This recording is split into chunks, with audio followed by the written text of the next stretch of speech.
This is the Daily Bread Bible study. We are looking at day 79, the last two chapters in the book of Judges, chapters 20 and 21. Here in Judges 20, we get to see the fallout of the Levite's concubine and see that it is great. Then all the Israelites came out from Dan to Beersheba, including the land of Gilead, and the congregation assembled in one body before the Lord at Mizpah. In Judges 20, verse 1. After hearing the retelling of the despised events, the other tribes decide to send an army to destroy Gibeah.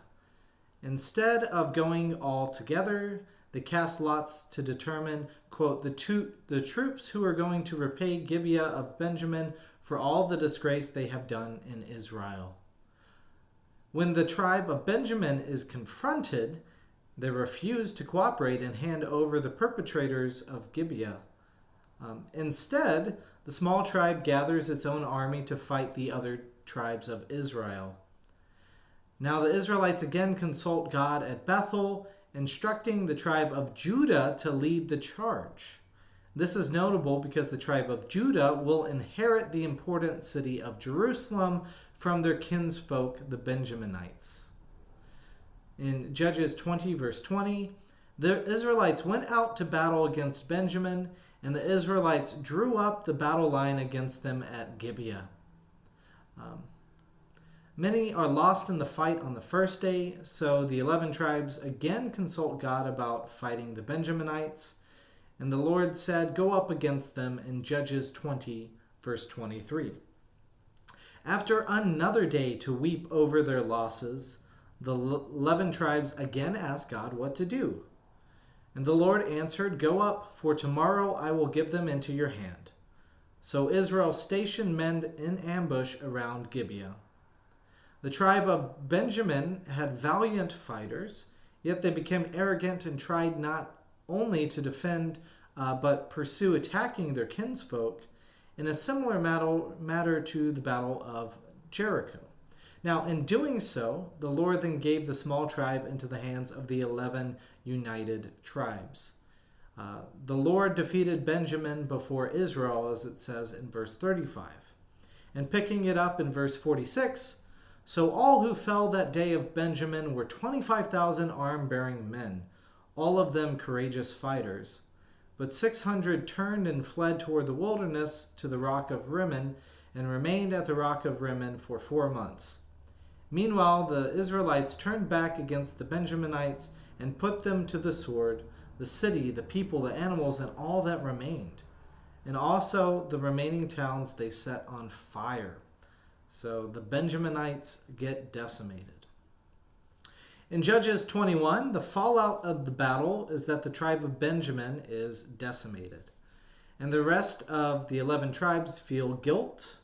Yes, the battle was necessary as a reaction for the crimes of Gibeah, yet God promises to bless 12, not 11 tribes. In Judges 21, verse 3, they said, "O Lord, the God of Israel, why has it come to pass that today there should be one tribe lacking in Israel?" In Judges 21, verse 6, but the Israelites had compassion for Benjamin their kin and said, "One tribe is cut off from Israel this day. What shall we do for the wives of those who are left, since they have sworn by the Lord that we will not give them to any of our daughters as wives?" Thus a dilemma arises. The 11 tribes promised to cut off the Benjaminites and destroy their future. In doing so, no wives and children were living to continue the tribe. And they could not produce offspring because the 11 tribes made a vow not to give their daughters in marriage to the Benjaminites.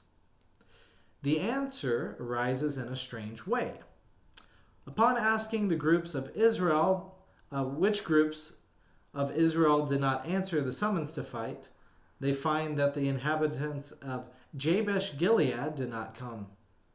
They send an army to punish the residents of the city for not showing up, and in the destruction 40 virgins are spared. Thus, the 11 tribes decide to call for peace amnesty from those remaining of the tribe of Benjamin, and 600 men return and are given permission to marry 400 virgins. Yet with 200 men unmarried and would be cut off from Israel's inheritance, the 200 men are still in need of wives in order to produce a future.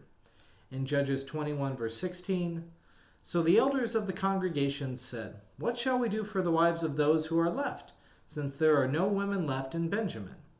And they said, there must be heirs for the survivors of Benjamin, in order that a tribe may not be blotted out from Israel.